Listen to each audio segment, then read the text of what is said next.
கரிசலாங்கண்ணி. இதை பிரித்தா கரிசல் கூட்டல் கண்ணின்னு பிரிக்கலாம். கரிசல் மண்ணில் பல வகையான டைப்ஸ் இருக்குது. அதில் ஒரு வகையான டைப் தான் கரிசல் மண். இந்த கரிசல் மண் கருமை நிறத்தில் இருக்கும். இந்த கரிசலாங்கண்ணியை பிழிஞ்சு வர சாறு கருமை நிறத்தில் இருக்கிறதாலையும், இந்த சாறு கண் நோய்க்கு பயன்படுத்துவதாலையும், கல்லீரல் மண்ணீரல் தொடர்பான நோய்களுக்கு இந்த கரிசலாங்கண்ணி கூட 5 கிராம் அளவுக்கு வேப்பிலை மற்றும் துளசி ரெண்டையும் சேர்த்துக்கிட்டு ஒரு சிறிய கீழநெல்லி செடியும் சேர்த்து அரைச்சி சின்ன உருண்டையாக ஒரு நெல்லிக்காய் அளவு எடுத்து வெறும் வயிற்றில் சாப்பிட்டு வந்தோம்னா நல்ல பலன் கிடைக்கும்.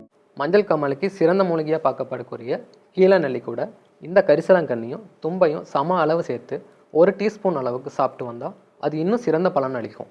இந்த மஞ்சள் காமாலைக்கு இதை தவிர இன்னொரு எளிய முறையும் சொல்லப்பட்டிருக்கு. 10 கிராம் கரிசலாங்கண்ணிக்கு 2 கிராம் மிளகை சேர்த்து கொஞ்சமாக வெண்ணெயும் சேர்த்து அரைச்சி மோரில் சாப்பிட்டு வந்தால் அதுவும் ஒரு சிறந்த பலனை தரும். இந்த காலத்து இளைஞர்களுக்கு வரக்கூடிய இளநரைன்னு சொல்லக்கூடிய கிரே ஹேருக்கு இந்த கரிசலாங்கண்ணியோட கொட்டைக்கரந்தி என்று சொல்லக்கூடிய மூலிகை நம்ம நாட்டு மருந்து கடையிலே கிடைக்கும். அதை வாங்கி சம அளவு கலந்துக்கிட்டு 1 டீஸ்பூன் அளவுக்கு தேனில் கலந்து சாப்பிட்டு வரலாம்.